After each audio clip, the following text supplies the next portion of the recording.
Hello everyone and welcome back to Gateway Peugeot's YouTube channel. Today we're going to be reviewing the Peugeot E-Expert.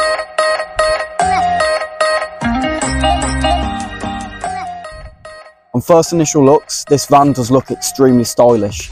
Now even though it does look very similar to the diesel version, which is another alternative which you can purchase as well, I can show you through the few differences that this one has cosmetically compared to its counterpart. In terms of cosmetic looks, this van does have a few features which help it stand out compared to the others. Now, the full LED headlights are lovely to have at night, they're lovely and bright, and obviously they save much more power compared to the older halogen alternatives. As you move over to the front grille, it's blacked out, which gives a nice sleek effect. Also helps with hiding any sort of dirt or grime that you'd find on most vans. Now moving down from the grille over to the registration, this big green stripe lets everyone know that you're driving a fully electric van. It gives you a great look on your company, knowing that you're helping the environment and you're saving money on tax, you're saving money on fuel, and we'll get into the rest of that later. Now the 50 kilowatt battery comes with a WLTP of 148 miles of range. With a wall box charger installed at your house, this thing will charge up from 0 to 100 in roughly around 7.5 hours. So as soon as you get back from work, pop it on charge. As soon as you wake up next day in the morning, it's all charged and ready to go. This Expert in particular has the 50 kilowatt battery in it. Now I'll be talking through exactly what this has to offer, but I can also give a bit of information regarding the 75 kilowatt battery, which is an optional extra from factory. As we move over to the left side of the van, you can see that your charging port is located just here on the front side of the fender. Now you've got two options here. You've got the standard charging port, and you've also got the upgraded one on the bottom, which can be used for when you're on motorways and you'd like to use a rapid charger. As we move further down the van, you can see that you've got two sliding doors on either side. Both of these are manually operated, and you can see that as we move inside of the van, you've got tons of room for any sort of needs. Now as we move over to the rear of the van, you can see that Peugeot have added the E badge, being as it's the fully electric Expert. Now the two rear doors are both fully opening. The left hand side one comes with a handle, and the second door on the right hand side has the pop on the inside. You pop that out, and that gives you plenty of space to get stuff in and get stuff out of the van. You can also see here that Peugeot have gave you two very high quality rear lights, as well as the braking light which is found at the top. Now let's go take a look at the interior and see what we've got to offer. Now as we move over to the interior, you can see that Peugeot present things in a simple but effective manner.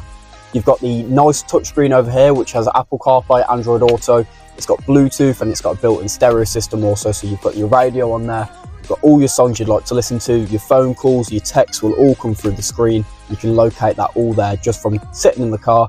As soon as you connect your phone once, it'll connect automatically and you'll never have to do it again. We've also got access to our vehicle settings over here. So just from clicking the vehicle button, which can be found top left of the screen, we've got access to all of our settings, so we can customize the parking sensors, the traction control. We can have a diagnostic run on the van to see if there's any issues anywhere. And we can just see all the information about the car that we need to see, which gives the driver a great sense of control, and you feel like you always understand what's going on with the van. Now moving over to the dash, you can see once again that this is laid out slightly differently compared to its diesel alternative. On the right hand side, we've got our charge and eco and power limiter. Now that lets you know as you're driving what sort of manner you're driving in. If you're driving very slowly or in slow moving traffic, most of the time you're going to be in eco, or the car will be slowly recharging itself through regenerative braking, which I'll get into later. But if you were to put your foot down a little bit, or maybe you're on the motorway, the dial will be in power, just to let you know that you're using a bit more battery, but it's all to be used so you can get to where you need to be a little bit quicker. Now presented to you on the dash, on the right hand side in the center is your battery level. Now the van will let you know if you're ever running low on battery and if you need to go find a place to charge, but this gives you a good idea of where you're at, and you can just keep a rough eye on it as you go in, just as you would in a diesel or a petrol car, and you can see whether you need to go charge the van or if you're okay to go 140 miles. Now as well as that, just below that, we've got the digital dial, which will let us know what sort of range we've got on the van. Now this range gives you a rough idea, and it's based on your driving. So in the first 10 miles of your journey, if you're driving with a heavy foot and you're accelerating quickly everywhere, the van will predict that you're going to use more miles if you keep using this driving style. So it will give you less of a range compared to if you were driving in an eco-friendly way and you weren't being as heavy on the throttle. The van will say that you've got more miles to use because you're driving in a more sensible manner. So this is all based on driver experience. It's based on how you use the van, and it gives you that personalised effect. You can know that if you're putting your foot down, you're only going to get this many miles if you continue that way. Whereas if you're driving in a more economical matter, you will get more out of the van. And then on the left hand side we've got our speedo. I think the nice blue that flows throughout the dash gives it a good tone. It makes it stand out slightly, which I do enjoy. Now, as well as that, we can customize what's being displayed on the digital display. If you were to click the right button that's found on the window cleaner stalk, you can customize what's actually being on the screen. As you can see here, I've got a graphic of the battery and how much battery I've got left. You can simply flick through the miles per gallon. You can have a look at the battery range. You can have a look at your average speed, how long until you need to go charge. Just all useful, simple information. It's presented to you just from a click of a button. And once again, it just makes that driving experience much easier. As well as all the fancy technology that's found on the screen, we've got tons of compartment space in and around the van to fit any sort of tools, any sort of equipment that you'd need to find in here. Now, I think this is really helpful. Obviously, you've got all the space in the back that you can use, but you've got stuff at hand here. If you need to put anything anywhere that you need to grab shortly, or maybe you want to put a drink away for a drive or some snacks, you've got space in and around the van everywhere to put all those. Being as this one is the fully electric version, obviously it's only got one gear, so it has to come with the automatic gearbox, which can be seen here. Now, this thing is as easy as anything to use. If your foot's on the brake, you flick it down, it will go into D, which is drive, and as soon as you take your foot off the brake, the handbrake will naturally come off by itself, and away you go. It's fair to mention that the electric handbrake is only available with the electric models. If you were to go for the diesel alternative, it would be a manual handbrake. Now, electric vans in particular are definitely scary to a lot of customers.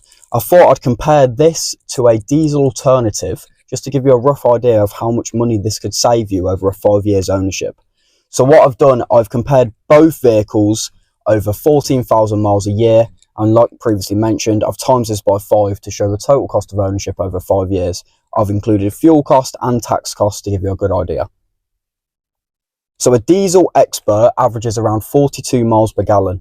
Now, if you were to do this over 14,000 miles, that would bring you to £2,253 a year. And if you times that by 5, that brings you to £11,265. Now, the diesel Expert has a tax rate of £320.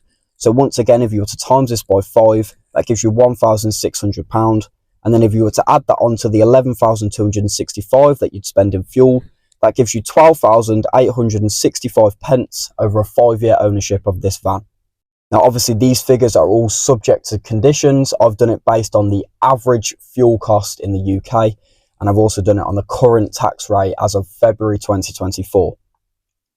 Now, if you compare this to the E-Expert, which is what we're currently reviewing, the tax on this is nil. Obviously, it being an electric vehicle, you won't pay any tax on it at all. Now, I think it's fair to mention that you will have to purchase a charging point if you were to go for one of these. I wouldn't recommend charging it in public all the time, as costs do start to add up, whereas charging it at home is much cheaper. I've done this charging rate based on the average pence per kilowatt in the UK, which is currently 9p. It's fair to mention that you would need to purchase a charging point if you were to buy one of these vehicles.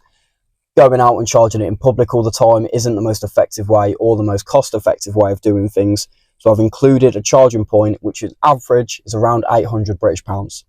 Now, in terms of charging this vehicle, like previously mentioned, it's got a 50 kilowatt battery and it's got 148 miles of range. Now, if you were to do this over 14,000 miles a year, that would be 94 total charges in the year. Charging costs at the rates that I've just mentioned, 9p per kilowatt, which is the average rate in the UK, would be £2,115, and that would get you 14,000 miles a year in this van. That's how much it would cost. Now, that's over 5 years. Annually, you'd only pay £423 a year to charge this van and use it. So if you were to add the tax, the charging, and the charge point over 5 years, that brings you to £2,915, which saves you £9,950 compared to its diesel alternative. Now, to simplify this and give you a rough idea, that means for every 1 year of diesel, you could have had 4.5 years of electric for the exact same price. Now, if you are interested in this van or you'd like some more information, please call 01270 587 711 and ask for Callum at Gateway Peugeot and Crew. We've got some fantastic offers on at the moment for the E-Expert and the Diesel Expert, so make sure to give us a ring and we're happy to help you out.